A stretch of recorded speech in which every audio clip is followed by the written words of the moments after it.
You're listening to The Main Event with Zach Gelb and Mike Zahn on WIP.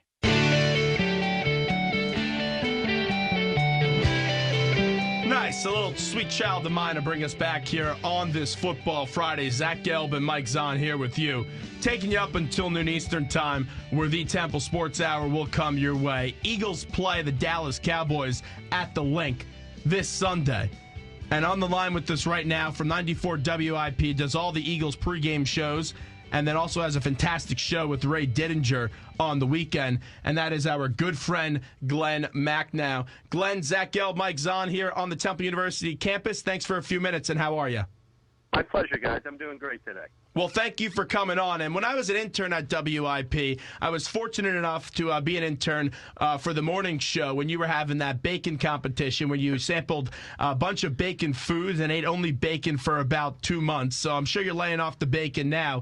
But when I was looking at your bio before you came on the show, you're from Buffalo. And actually, my cousin and my sister went to the great university at Buffalo. And my co-host Mike has some family in Buffalo. So the first question I have to ask you is, do you prefer Anchor Bar or Duff's? Oh, definitely Duff's. Oh, yeah. Anchor Bar is fine, but Anchor Bar it became a bit touristy over the years. Anchor Bar is kind of like Pat's and Gino's, where it's where everybody goes. Duff's, to me, was the place you could just go and get great wings. And I grew up on Duff's, and when I was your age, you could get a pitcher of beer and a dozen wings for like $3. Well, you can't get that anymore. 21. Yeah, well, Zach has family ties to SUNY Buffalo. I have family ties to SUNY Buffalo. My dad always mentioned another place, Bullfeathers, for wings. But if you're a true Buffalo native, you have to admit there's some good beef on weck sandwiches. Where's your favorite place to get a beef on weck sandwich? Oh, you know it. There's a place called Schwabble. You ever get the Schwabble?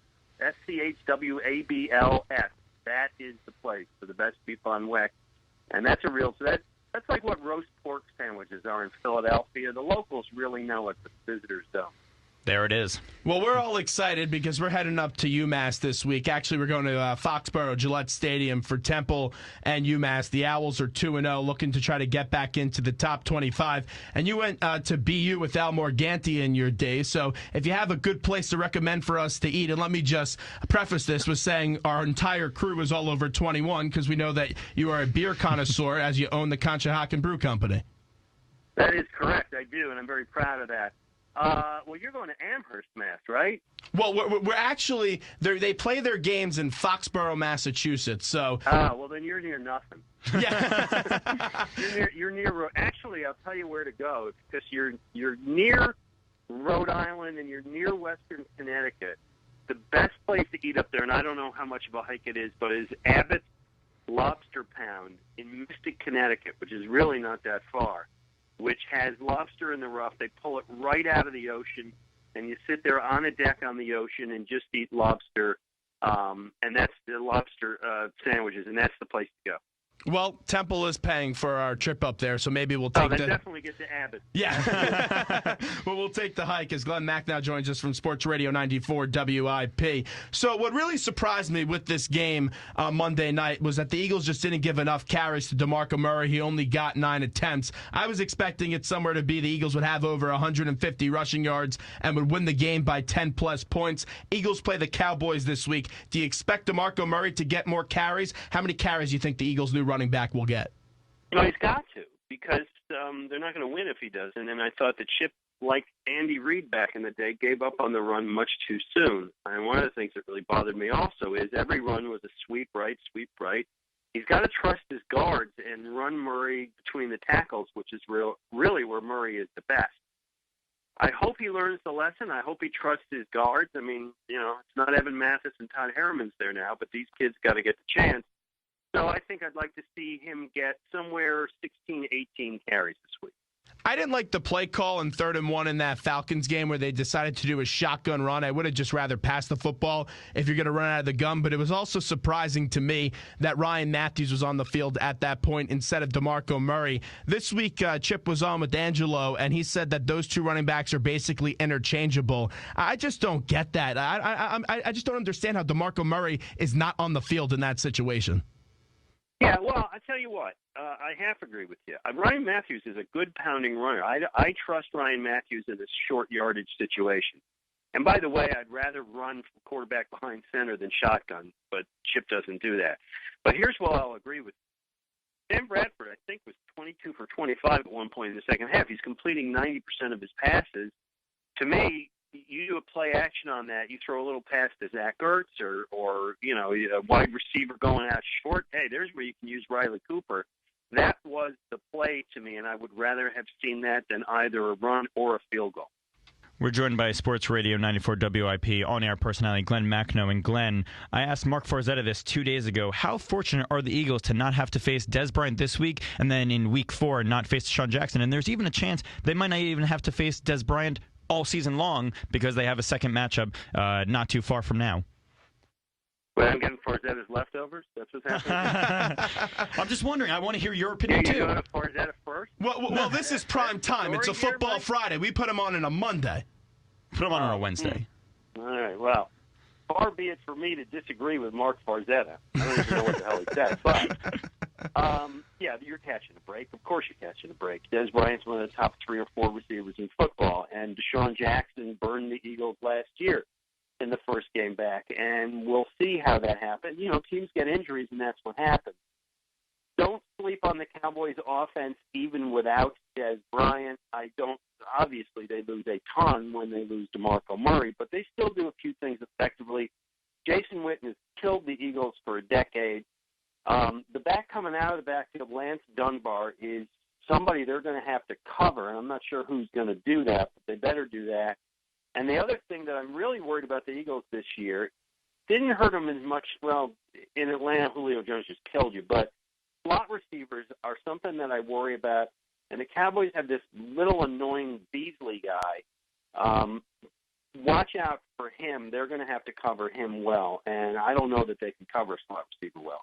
I think you bring it up perfectly. I think Cole Beasley will get more receptions. I think Terrence Williams will also have more targets. You mentioned Dunbar in the backfield. I think Randall in the backfield. And I think everyone talks about winning big games in the trenches. And I'll admit, I think it's a bit cliche. I don't love that terminology. But if this game is won in the trenches, who is the X factor for the Eagles if they win this game on Sunday? Who's the X factor for the Eagles? Well, you're going to have to get a pass rush, which is kind of what you're alluding to. So to me, it's either going to have to be Vinny Curry or it's going to have to be Connor Barwin. I kind of like what Kiko Alonso did in the first game. He's going to have to do something. Somebody in your core of linebackers is going to have to make Romo hurt and or force a turnover. So to me, it's all those linebackers that you got. We know how good the offensive line is for the Dallas Cowboys, and I agree with you. You can't stop Julio Jones, but the best way to try to contain him is to put some pressure on the quarterback. And everyone we talked to in Atlanta talked about how they had some big concerns with that offensive line. So I thought the Eagles would have dominated that front seven matchup going up against the Falcons. But it doesn't get any easier because that Cowboys offensive line is the best in the league. They had the leading rusher last year, DeMarco Murray, who's now on the Eagles. But many people thought that they could just... Let's not put them all in Canton quite yet. Yeah, right. They're a very good offensive line, but it ain't the 7 blocks of granite. But go ahead. Yeah, but sure. How did they get a better rush, though, this week? Well, I think what they have to do is they have to stop the run first. And Dallas's running game does not intimidate me. They did lose DeMarco Murray, and they got a bunch of guys named Joe back there, none of whom I think is really all that much.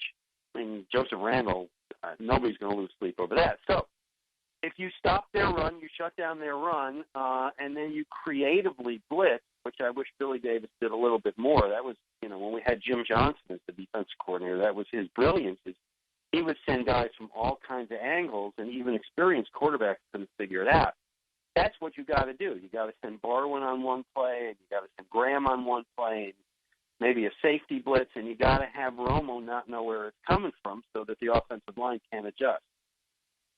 And then just get into the back end for the Eagles. I know you talked about some of the specific matchups already, but everyone in this town is already torching Byron Maxwell. I had some concerns about him being that lead guy coming over from Seattle, but it's a move that you had to make, and you knew it was going to come at a hefty penny because you just couldn't keep on throwing Bradley Fletcher out there. So that's the move that the Eagles made to try to upgrade. After what you saw from week one and from Byron Maxwell, how does he bounce back in week two? Because he's been getting a lot of heat this week, especially after he laughed to the media following that question about Julio Jones. Yeah, the laugh didn't bother me as much. I know people get annoyed by the laugh, and I get it. You know, fans aren't laughing, so you don't want to see the guy laugh. But I don't make a big deal out of that. But he did get torched, and that was scary. And he's the guy you brought in, and now after a week, everybody worries that he's non-Biafra, right? So here's what I think has to happen. First of all, he's got to look at the tape and look at his technique, and sometimes it is that simple. Sometimes you get into a bad habit and you see, you know, your head's going the wrong way, and you can fix it. The other thing is Billy Davis, who's the defensive coordinator, his biggest failure to me is in-game adjustments. And when guys are getting beat, you have to help them out. And, you know, I know they brought Maxwell in to be a single shutdown guy, but if he's not doing it, you're going to have to give him safety help. And that's the only thing you can do. That you can't leave a guy on an island when he's drowning. One of those words that comes up on sports talk radio when you talk about Billy Davis is he's stubborn. And you were just talking about that. What do you think it's going to have to take for him to change and make some of those in-game adjustments? Or is a player going to have to come up to him, one of those leaders, and say, hey, we got to switch to this personnel? No, it's not going to be a player. It's either Chip, and if Chip says it, it's not going to be during the game. It's going to be sitting down Monday or Tuesday looking at the tape. But, you know, sometimes you are who you are, and I'm not sure yet if Billy Davis is a defensive coordinator for a team that can make a Super Bowl run. I'm not telling you he's not, but right now it's certainly a big question. What is it going to take? It's going to take Billy Davis, and I don't know he has it in him. We've thrown Connor Barwin's name out a lot during this interview, and I happen to think that he had an okay week one. I think that it could have been better. We saw 4 tackles from him Monday night against the Falcons. Do you think he has a bounce-back game Sunday against the Cowboys? Yeah, Connor Barwin's a Pro Bowler. Yeah. Connor Barwin should have a terrific year. He didn't have a particularly good debut. Nobody did on that defense. For whatever reason, they weren't prepared for what Atlanta had. They certainly were not as emotionally up for it as Atlanta. If the Eagles, Connor Barwin, and everybody else on that defense can't get emotionally up, the season opener after the home opener against the Dallas Cowboys before 70,000 screaming fans, then they can't get up for anything. So I think Barwin will rebound nicely.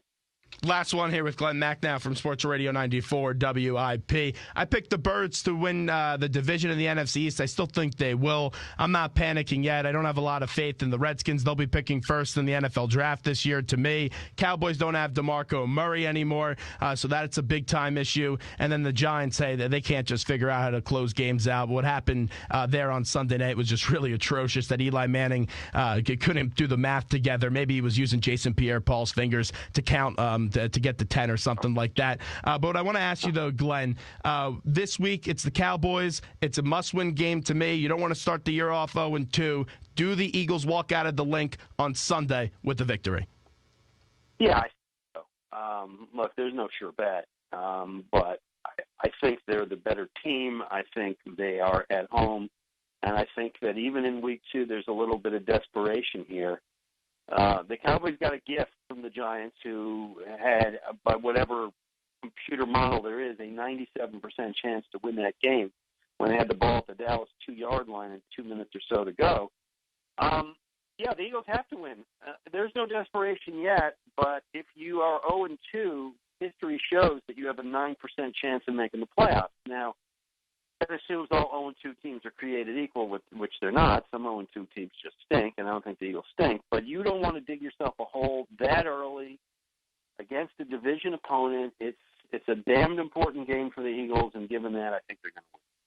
When I was an intern at WIP, Mike, you learn a lot from Angelo and that entire morning team, and you also eat a lot, too. They bring in Del Frisco's all the time, and Glenn was bringing in his bacon. I'm just wondering, you ate bacon for 2 straight months. When was the last time you picked up a piece of bacon? Sunday. Really? So you still eat bacon. It didn't have any life-altering effects on you? Because if I had to eat bacon for 2 straight months, I would probably never eat it again, as delicious as it is. Who gets sick of bacon? No. That's like a college student diet. Sick of water. That's like getting sick of beer. There's certain things that you can have in your daily diet that are perfectly great. Well, Glenn, I'm already a big guy. I don't want to be like 700 pounds if I eat bacon every day. I understand, but that's bacon. No, I probably went on a 1 or 2 week moratorium and, kind of tried to let my blood sugar stop being bacon grease, but it's bacon. Bacon can be enjoyed in many ways on many days. More power to you. Well, Glenn, we appreciate the time. Thanks so much. We'll talk to you again real soon. All right, next time I'm not following Farzetta, okay? Okay, well, we'll put you in the lead spot first. All right, fellas. Be good. There's Thank you. Glen Macnow from Sports Radio 94 WIP. Always good stuff with Glenn.